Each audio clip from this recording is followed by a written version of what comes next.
দর্শক, আজকে আপনাদেরকে তিনটা বিষয় নিয়ে কথা বলতে চাই। নাম্বার ওয়ান, ডাকসু নির্বাচন নিয়ে সর্বশেষ কি হলো। 2 নাম্বার হচ্ছে ডাক্তার আব্দুল্লাহ মোহাম্মদ তাহের আমেরিকায় যে বক্তব্য দিলেন সেই প্রসঙ্গটা। আর 3 নাম্বার হচ্ছে ডাক্তার আব্দুল্লাহ মোহাম্মদ তাহেরের বক্তব্যের পর অন্যান্য দলের বিভিন্ন জনদের প্রতিক্রিয়া। প্রথমত, যে বিষয়টা নিয়ে সবারই খুব বেশি আগ্রহের কারণ সেটি হচ্ছে ডাকসু নির্বাচন অনুষ্ঠিত হবার পরও এটাকে নিয়ে অনেক ধরনের জলঘোলা হয়েছে, অনেক ষড়যন্ত্র হয়েছে, ডাকসু নির্বাচন বন্ধের ষড়যন্ত্র হয়েছে এবং নির্বাচন বন্ধ করতে না পেরে নানাভাবে এটাকে বিতর্কিত করার চেষ্টা করা হয়েছে। সর্বশেষ ডাকসু নির্বাচন বাতিলের জন্য যে ফলাফল হয়েছে সেটি বাতিলের জন্য সর্বশেষ চেষ্টা চালিয়েছে বিএনপি এবং মাঠ পর্যায়ে চেষ্টা চালিয়েছে বিএনপি পন্থী সাদা দল, শিক্ষকবৃন্দ এবং ছাত্রদল। এই ঘটনাগুলো এটাই প্রমাণ করে যে বিএনপি ভীষণ রকম ভাবে পাগল হয়ে গেছে ক্ষমতা গ্রহণের জন্য, ক্ষমতা দখলের জন্য।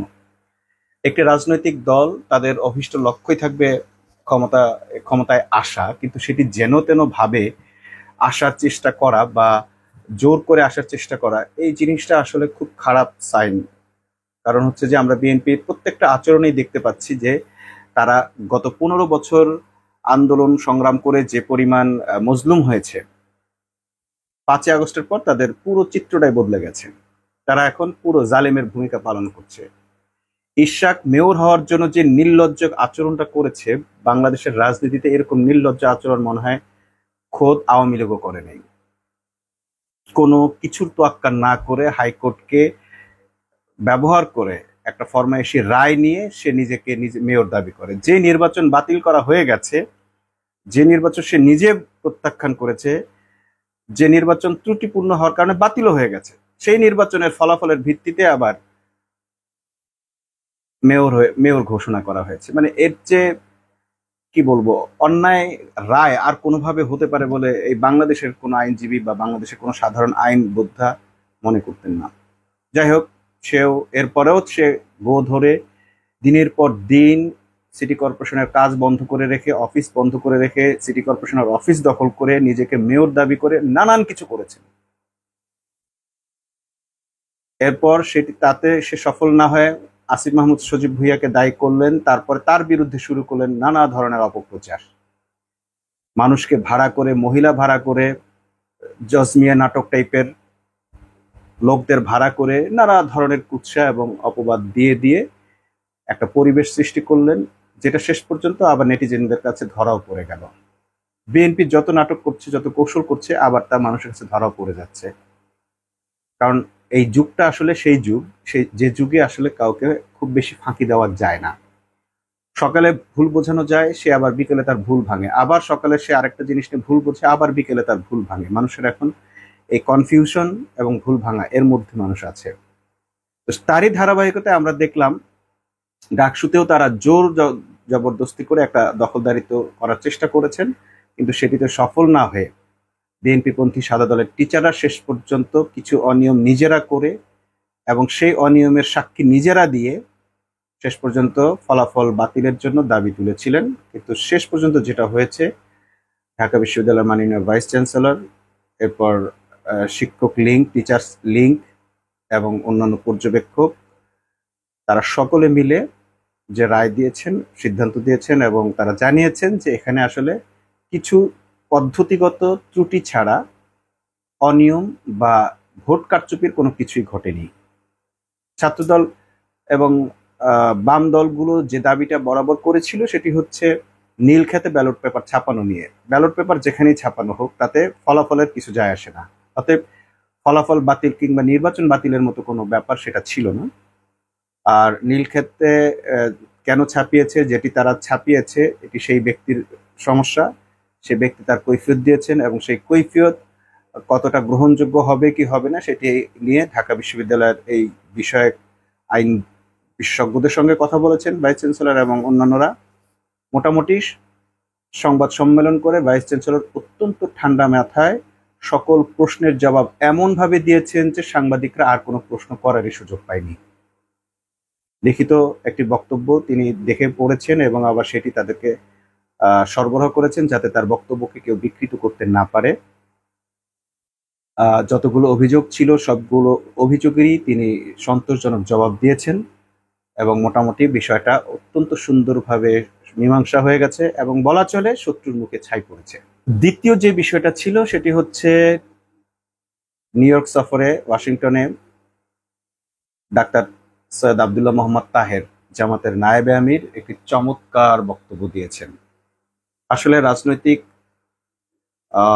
নেতাদের কাছে আমরা এরকম খোলামেলা বক্তব্যই প্রত্যাশা করি, আর তিনি এমন একটা পর্যায়ের লোক, জামাতের এমন পর্যায়ের লোক যে তিনি আসলে এই ধরনের বক্তব্য দিলে সেটিকে আমরা ছোট করে দেখার সুযোগ পাই না। তিনি যে বক্তব্য দিয়েছেন তার মধ্যে কয়েকটি দিক ছিল একেবারেই স্পষ্ট। জামাতকে বিতর্কিত করতে নানা ধরনের এখন টাইপ ব্যবহার করা হচ্ছে। কখনো বলা হচ্ছে জামাতের সাথে ভারতের সম্পর্ক, যেমন ইনকিলাব নামক একটা পত্রিকা আছে, যে পত্রিকাটির সার্কুলেশন এখন সম্ভবত 2000-ও নাই, অনেকে বলা বলি করছে, যেটি মাদ্রাসার শিক্ষকদের উপর জমিয়তুল মোদাররেসিন মানে এই সংস্থাকে ব্যবহার করে, এই গোষ্ঠীটাকে ব্যবহার করে ইনকিলাব পত্রিকা মাদ্রাসায় রাখা বাধ্যতামূলক করা হয়েছিল। এমন মাদ্রাসার শিক্ষক আছেন যারা পত্রিকা রাখেন কিন্তু তারা পড়েন না, কিন্তু জমিয়তুল মোদাররেসিনের সদস্য হওয়ার কারণে এবং মাদ্রাসাগুলো জমিয়তুল মোদাররেসিন নামক সংগঠনের সাথে সম্পৃক্ত থাকার কারণে ইনকিলাব রাখতে বাধ্য হন।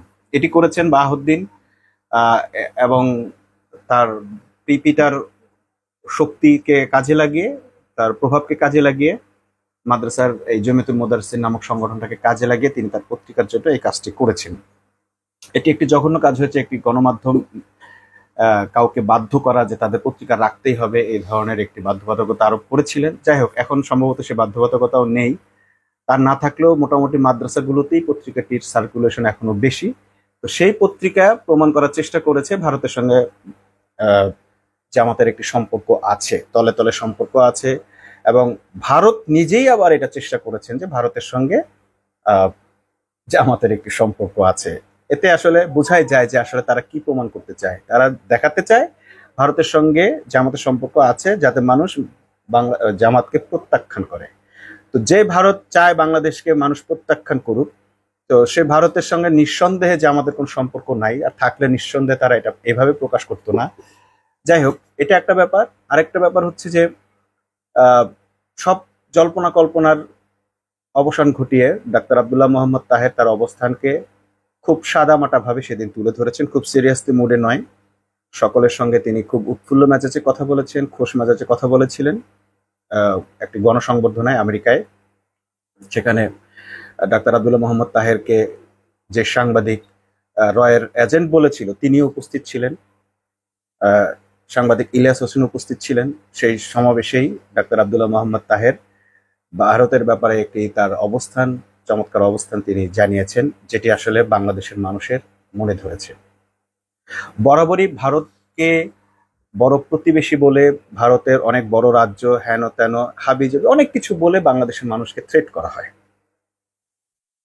বিশেষ করে জামাতকে বারবারই এই থ্রেট করা হয় যে যদি জামাত কখনো ক্ষমতায় আসে ভারত সেটা মেনে নেবে না এবং ভারত বাংলাদেশের ওপর চড়াও হবে, ভারত বাংলাদেশে ঢুকে পড়বে।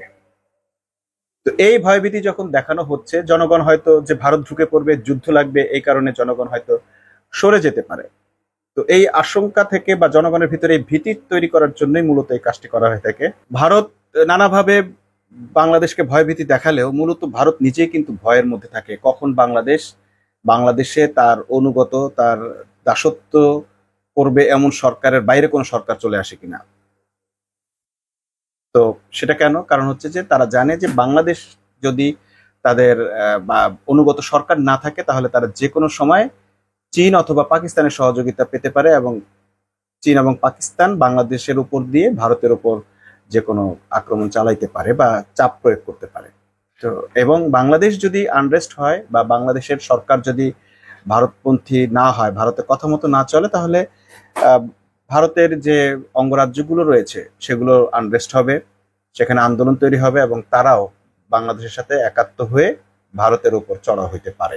অর্থাৎ ভারত সবসময় বাংলাদেশে কে সরকার হচ্ছে সব সময় সেদিকে খুব সতর্কতার সাথে নজর রাখে। এবার আমরা দেখলাম যে ডাকসু নির্বাচনের পর ভারত তাদের এই উদ্বেগের কথা সরাসরি প্রকাশ করেছেন যে বাংলাদেশে ইতোমধ্যে ছাত্রদের নির্বাচনগুলোতে জামাত ভালো করেছে, এই ব্যাপারটি উদ্বেগের বিষয়। যাই হোক, শুধু এটা নয়, বা ভারত যে বাংলাদেশকে ভয় পায় তার আরো একটি নিদর্শন হচ্ছে 2016 সালে বাংলাদেশে দুটি সাবমেরিন রাখলো চীন।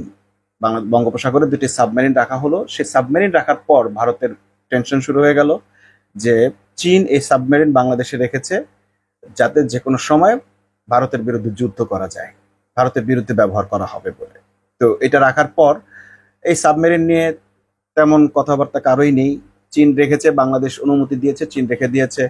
এটা আমরা যতদূর জেনেছি, মানে সরকারকে জানানো হয়েছে এটা চীনের পক্ষ থেকে বাংলাদেশের জন্য উপহার। কিন্তু প্রথম আলো যেটা করেছে, যেহেতু প্রথম আলোটা কোন বিশেষ একটি দলের বা দেশের পত্রিকা সেটা আমরা সবাই জানি, তারা হেডলাইন করলো যে এই সাবমেরিন কেবলের জন্য প্রতি মাসে বাংলাদেশের খরচ হচ্ছে 200 কোটি টাকা, বড় একটা অ্যামাউন্ট খরচ হচ্ছে, কেন এই সাবমেরিন রাখা হলো, ইত্যাদি ইত্যাদি অনেক কিছু, মানে অনেক চুলকানি তাদের। কারণ প্রথম আলো জানে যে তারা এই ধরনের রিপোর্ট করলে বাংলাদেশের মানুষ একটু উত্তেজিত হবে, বা স্যাবোটাইজ করে ভারতীয় এজেন্টরাই কিছু মানুষকে উত্তেজিত করে এই সাবমেরিন কেবল বঙ্গোপসাগর থেকে সরানোর জন্য বাধ্য করবে, ইত্যাদি ইত্যাদি। কিন্তু আসলে সেভাবে ওই কাজে সফল হয় নাই।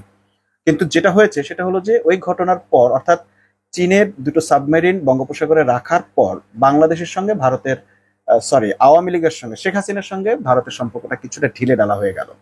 এবং এরপর 2016 সালে যখন সাবমেরিন রাখলো, 18 সালের নির্বাচনে ভারত কিন্তু আর শেখ হাসিনাকে সহযোগিতা করে নাই। কিন্তু তারপর 18 সালের নির্বাচনে আওয়ামী লীগ জয়ী হলো, কারণ হলো ওই সময় আবার চীন সহযোগিতা করেছে, কারণ চীনের দুটো সাবমেরিন কেবল বঙ্গোপসাগরে রাখার অনুমতি দিয়েছিল শেখ হাসিনা।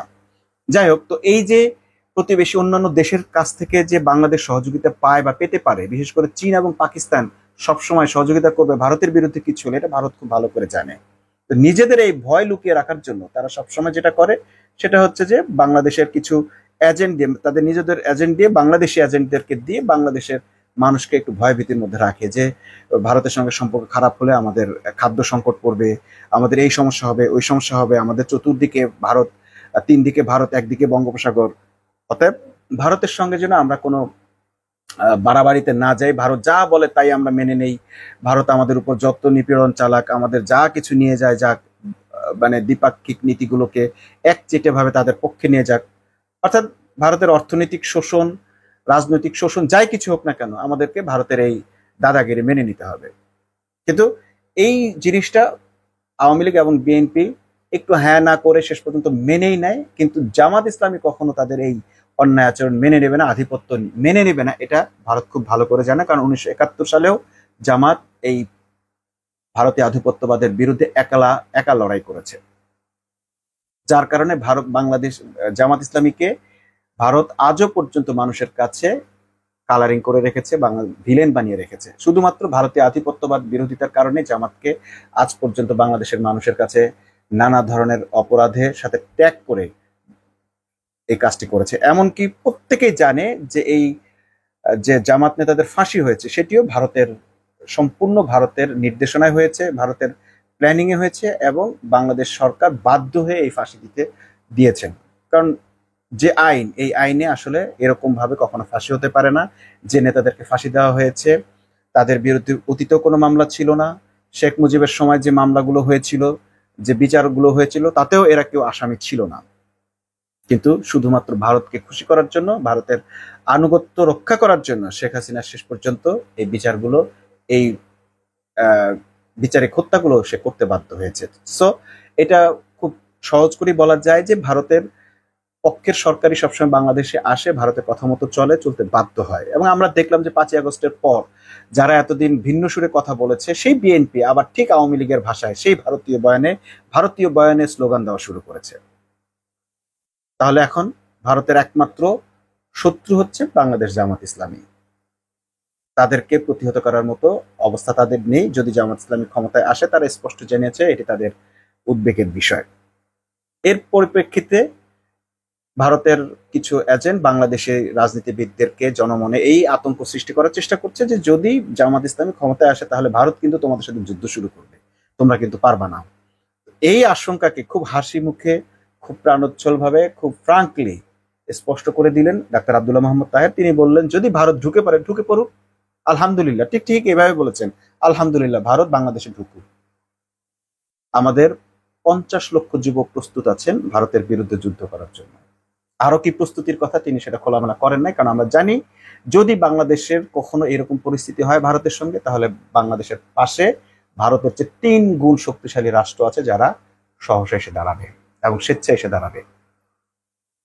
অতএব ভারতের এই ভীতিকর পরিস্থিতিকে ভয় পাওয়ার কিছু নেই। আর এই 50 লক্ষ যুবক যখন আছে এবং এদের সাথে যখন কোটি কোটি যুবক আরো অন্যান্য মানুষ যুক্ত হবে, তখন ভারতের পক্ষে বাংলাদেশকে আর আগের মতো পদানত করে রাখা, দাসত্বের শৃঙ্খলে রাখার সুযোগ হবে না, বাংলাদেশের উপর আধিপত্য চালানোর সুযোগ হবে না। 3 নম্বর যে কথাটি আমরা বলতে চাই সেটি হচ্ছে যে বাংলাদেশের অর্থনৈতিক ব্যবস্থাকে সুদৃঢ় করতে ডাক্তার আব্দুল্লাহ মোহাম্মদ তাহের জাকাত ভিত্তিক অর্থনীতির একটি পরিকল্পনার কথা খুব ফ্র্যাঙ্কলি বলে ফেলেছেন, যেটি ইসলামী অর্থনীতির মূল চালিকা শক্তি। জাকাত ব্যবস্থা হচ্ছে ইসলামী অর্থনীতির মূল চালিকা শক্তি, যার মাধ্যমে ধনীদের সম্পদ দরিদ্রদের মাঝে 8টি শ্রেণীর মাঝে আবর্তন করা হয়। এবং এই ব্যবস্থার কারণে কখনো ধনী অতিরিক্ত ধনী হতে পারে না এবং দরিদ্ররাও কখনো দারিদ্র্যের নিষ্পেষণে কষাঘাতে আত্মহত্যা করতে হয় না, মরতে হয় না। অর্থাৎ প্রত্যেকটা মানুষ সম্পদের একটা ভারসাম্যপূর্ণ ব্যবস্থাপনার মধ্য দিয়ে যায় জাকাতকে। কিন্তু এই জাকাতকে, ইসলামের এই সুন্দর পদ্ধতিকে একটি মহল খুব তিরস্কারের সঙ্গে গ্রহণ করেছে, তাচ্ছিল্যের সঙ্গে গ্রহণ করেছে, ট্রল করতে শুরু করেছে। এটা সম্পূর্ণ হারাম। আল্লাহর কোনো বিধানের প্রতি অবজ্ঞা প্রদর্শন করা হারাম। যদি সে মুসলমান হয় তার জন্য এটা কবিরা গুনাহ। আপনি পালন করছেন না সেটা এক গুনাহ, কিন্তু আপনি সেটা পালন না করার প্রতি আগ্রহী করে তুলছেন অন্যকে, কিংবা ওইটাকে অস্বীকার করছেন বা ওইটাকে তাচ্ছিল্যের মতো করে দেখছেন, এটা বড় ধরনের অন্যায়। এবং এটি যারা করে, জাকাত দিতে অস্বীকারীদের বিরুদ্ধে হযরত আবু বকর রাদিয়াল্লাহু তাআলা যুদ্ধ ঘোষণা পর্যন্ত করেছিলেন। অর্থাৎ জাকাত একটি ফরজ বিধান, এটি অস্বীকার করার উপায় নেই। আপনি অনেক ফরজ বিধান আছে যেটি আপনি ব্যক্তিগত আমল, সেটা আপনি পূরণ না করলেও চলবে, কিন্তু জাকাত আপনাকে আদায় করতেই হবে। ইসলামী রাষ্ট্রের জন্য এটা বাধ্যতামূলক। তো সেই জাকাতকে যদি সঠিকভাবে ব্যবস্থাপনা করা যায়, অর্থাৎ ধনীদের সম্পদ কে যদি দরিদ্রদের মাঝে সে নির্দিষ্ট হারে একটি নির্দিষ্ট, অর্থাৎ সাহেবে মাল যারা হবেন, যাদের সামর্থ্যবান আছে, সেই জাকাতের উপযোগী যদি তিনি হন, যে কারো কাছ থেকে নয়, জাকাতের উপযোগী যে ব্যক্তিরা হবেন, শুধুমাত্র নিসাব পরিমাণ সম্পদ যাদের থাকবে তারা সেই নির্দিষ্ট হারে জাকাত দিবেন এবং সেই জাকাত দিয়ে দারিদ্র্য বিমোচন করা হবে। সেই প্ল্যানের কথা বলাতে অনেকে ট্রল করা শুরু করেছেন। তো একটি ইসলামের বিধান নিয়ে এই ট্রল করাটা তাদের জন্য অন্যায়। আসলে তারা জামাতের বিরোধিতা করার জন্য নানান ধরনের পন্থা খুঁজছেন, কিন্তু আমরা স্পষ্টভাবে বুঝতে পারছি যে যদি জাকাত ব্যবস্থাপনা সঠিকভাবে এখানে পরিচালিত হয় তাহলে আসলে দারিদ্র শূন্যের কোঠায় নেমে আসবে। অপরদিকে জামাতের আরেক নেতা স্পষ্ট ঘোষণা করেছেন যে যারা আজকে ছাত্র তারা গ্রাজুয়েশন কমপ্লিট করে এক হাতে সার্টিফিকেট নেবে আর এক হাতে অ্যাপয়েন্টমেন্ট লেটার নেবে। যদি এটা করতে করা সম্ভব না হয় তাহলে তাদের জন্য ভাতার ব্যবস্থা থাকবে। যুবকরা কিন্তু এইটুকুই চায়। যে লড়াইটা হয়েছে সেটা কিন্তু আসলে চাকরির জন্য লড়াই, কোটার বিরুদ্ধে লড়াই, ন্যায্যতার লড়াই। কোটা দিয়ে 55% মানুষকে বিশেষ ফ্যাসিলিটি দেওয়া হয় আর 45% মানুষ সারা বাংলাদেশে যত মেধাবী আছে তাদের জন্য মাত্র 45%। এই বৈষম্যের বিরুদ্ধেই কিন্তু এই আন্দোলন হয়েছে। হাজার হাজার মানুষ তাদের অঙ্গহানি ঘটেছে, জীবন দিয়েছে। সো আর যেন কাউকে এই আন্দোলনের জন্য, চাকরির আন্দোলনের জন্য বা কোটা আন্দোলনের জন্য, এরকম ন্যায্য অধিকারের জন্য জীবন দিতে না হয়, তার জন্য জামাতের সেই সেক্রেটারি জেনারেল মিয়া গোলাম পরোয়ার স্পষ্ট বলেছেন এক হাতে সার্টিফিকেট আর এক হাতে চাকরি। যদি চাকরি দেওয়া সম্ভব না হয় তাদের জন্য বেকার ভাতা থাকবে এবং এটি খুব সহজভাবেই সম্ভব। বাংলাদেশ থেকে যে পরিমাণ অর্থ দুর্নীতি পাচার হয়, দুর্নীতির মাধ্যমে পাচার যে টাকাটা হয় সেই টাকাটাই যদি বাংলাদেশে আটকানো যায় তাহলে বেকার ভাতা দেওয়া কঠিন কিছু নয়। একটা জিনিস বলি, সেটি হচ্ছে যদি বাংলাদেশ আরো কোনো ভাতা কারো উপর দেওয়া হয়, বাংলাদেশের মধ্যে যদি টাকাটা ঘোরে তাহলে আসলে রাজস্বের খুব বেশি ক্ষতি হয় না। টাকা যত রাউন্ড হয়, যতটাই মানুষের হাতে হাতে যাবে তত বেশি টাকার পরিমাণটা বাড়ে, এতে ক্ষতি হয় না। আমরা এটা খুব ভালো করে জানি যে দেশের মধ্যে টাকা যত ঘুরতে থাকবে, বরং পড়ে থাকলে, অলস পড়ে থাকলে সেটা রাষ্ট্রের কোষাগারের জন্য ক্ষতি। তো এটা যদি যদি জামাত ইসলামী ক্ষমতায় আসে, আমরা নিশ্চিতভাবে মনে করি যে বেকারত্ব থাকবে না, এবং চাকরির জন্য কাউকে ঘুষ দিতে হবে না, এবং চাকরিতে যারা জয়েন করবেন তারা কেউ দুর্নীতি করবেন না, করতে পারবেন না। এটা কি প্রথম দিন থেকে হবে? না, বছরখানেক হয়তো তাদের সময় লাগবে মানুষকে বোঝাতে এবং মানুষকে অভ্যস্ত করতে। তারপর ধীরে ধীরে এটার রেজাল্ট পাওয়া শুরু করবে মানুষ। যখন মানুষ যে নিজেই কোনো টাকা পয়সা ছাড়া, কোনো ঘুষ ছাড়া চাকরি পাবে, সে নিঃসন্দেহে আর চাকরির জন্য, মানে চাকরি করতে গিয়ে কারো কাছ থেকে ঘুষ নেবেন না। আর যদি কেউ নেন, প্রতি সপ্তাহে, প্রতি মাসে তাদের জন্য বিভিন্ন কার্যক্রম থাকবে, মোটিভেশন কার্যক্রম থাকবে, যাতে তারা সে অন্যায় থেকে ফিরে আসেন। এরপর একই সঙ্গে আইনকে ধীরে ধীরে কার্যকর করা হবে, যে দুর্নীতি করলে তার শাস্তি কি, বাংলাদেশের প্রচলিত আইনই সে শাস্তি হবে। এরপর সে শাস্তি ধীরে ধীরে মাত্রা একটু বাড়তে থাকবে, এবং মানুষ যখন সম্পূর্ণরূপে স্বাবলম্বী হয়ে যাবে, ব্যক্তিগত আয়ের উপর নির্ভর করতে পারবে, তখন আইনকে আরেকটু কড়াকড়ি আরোপ করা হবে। অর্থাৎ আমরা জানি যে একটি সুস্থ ব্যবস্থাপনার মধ্যে 5 বছরের মধ্যেই বেকারত্ব দূর করা সম্ভব, দুর্নীতি দূর করা সম্ভব, এবং মানুষকে একটি সুন্দর বাংলাদেশ উপহার দেওয়া সম্ভব। আর সেই কাজটি তারা 1 বছরের মধ্যে দেখাতে চায় ঢাকা বিশ্ববিদ্যালয়। ঢাকা বিশ্ববিদ্যালয়কে পুরো বাংলাদেশকে কিভাবে জামাত ইসলাম সাজাতে চায় তারই একটি রেপ্লিকা হচ্ছে, প্রতিকায়ন হচ্ছে ঢাকা বিশ্ববিদ্যালয়। এই ঢাকা বিশ্ববিদ্যালয়ে তারা দেখাবে যে জামাত ইসলাম বা শিবির তারা আসলে কি চায়। ইসলাম মনা লোকগুলো যদি ক্ষমতায় আসে, তারা আসলে নারীর উপর নির্যাতন করে, নারীর বোরকা পরতে বাধ্য করে, নাকি কোনো ধরনের কোনো কিছু চাপিয়ে দেয়, বরং তারা কিভাবে মানুষের জনকল্যাণমুখী কাজ করে, ছাত্র কল্যাণের কাজ করে, কিভাবে মানুষকে ঠিক উদ্বুদ্ধ করে একটি সুন্দর সমাজ জীবন বেছে নেওয়ার প্রতি উৎসাহিত করে।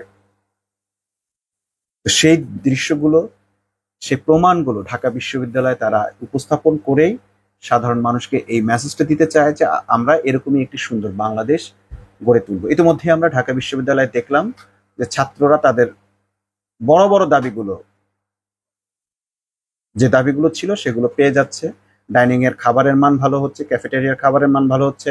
মেয়েরা যাদেরই সাক্ষাৎকার নেওয়া হচ্ছে তারাও তাদের স্বাধীনতার কথা বলছে যে আমরা খুব নিরাপদ ফিল করছি। মদখোর, গাঁজাখোর যারা ছাত্রদের জন্য হুমকি ছিল, বিভিন্ন জায়গায় আড্ডা দিত, সে মাঠটার যেখানে একটি শিক্ষার্থী খুন হয়েছিল, ঠিক সেই জায়গাগুলো পরিষ্কার করা হয়েছে, পাগলদের উৎখাত করা হয়েছে। পাগলদের ছদ্মবেশে অন্য দেশের এজেন্টদের সম্ভবত থাকতে পারে, তাদেরকে উৎখাত করা হয়েছে। মোট কথা ঢাকা বিশ্ববিদ্যালয়ের একটি সুন্দর পরিবেশ ফিরে এসেছে, নামাজের পরিবেশ ফিরে এসেছে, মসজিদে এসি লাগানো হয়েছে, হলগুলোর পরিবেশ সুন্দর করা হয়েছে, পরিষ্কার পরিচ্ছন্ন করা হয়েছে। খুব অল্প সময়ের মধ্যে একটি বড় ধরনের পরিবর্তন আমরা দেখতে পেয়েছি, এবং আগামী 5-6 মাসে আরো বড় ধরনের পরিবর্তন সেখানে আসবে। এবং এই পরিবর্তন দেখে সারা দেশের মানুষ উদ্বুদ্ধ হবে যে না, আসলে পরিবর্তনের জন্য আমরা এই আগের 2 সরকার, যে BNP Awami League, Awami League BNP, BNP Awami League, সারা জীবন এই ঘেরাটোপে বন্দি না থেকে আমরা আমাদের ভালোর জন্য এবার একটি নতুন সিদ্ধান্ত নিতে চাই। আর এই ভয়টি পাচ্ছে বলেই তারা ঢাকা বিশ্ববিদ্যালয়ের নির্বাচনকে বানচাল করার চেষ্টা করেছে, বাতিল করার চেষ্টা করেছে, এবং নানান মিথ্যাচার করে জামাত ইসলামের বিরুদ্ধে, ইসলামী ব্যক্তিদের বিরুদ্ধে মিথ্যাচারের মাধ্যমে তারা সেই পুরনো বন্দোবস্ত এখনো জারি রাখতে চায়। তাদের চাঁদাবাজি, তাদের লুটতরাজ, তাদের একগুঁয়েমি রাজনীতিকে এখনো তারা টিকিয়ে রাখতে চায়। সবশেষ আমরা সেই সব রাজনৈতিক দলগুলোর প্রতি কৃতজ্ঞতা জানাচ্ছি যারা মোটামুটি জনগণের সামনে পরিষ্কার করেছেন যে তারা আসলে কোনো প্রতিবেশী রাষ্ট্রকেও ভয় পান না, এবং তারা বাংলাদেশের মানুষের জন্য, দারিদ্র বিমোচনের জন্য, শিক্ষার্থীদের জন্য, বেকারদের জন্য খুব সুন্দর সুন্দর কিছু পরিকল্পনা তার ইতিমধ্যেই নিয়ে রেখেছেন, এবং সেগুলো বাস্তবায়ন করা তাদের জন্য সহজ। আমরা সেই প্রত্যাশায় রাখছি, এবং আগামী দিনে আমরা একটি সুন্দর বাংলাদেশ দেখতে পাবো, সে আশাই ব্যক্ত করছি।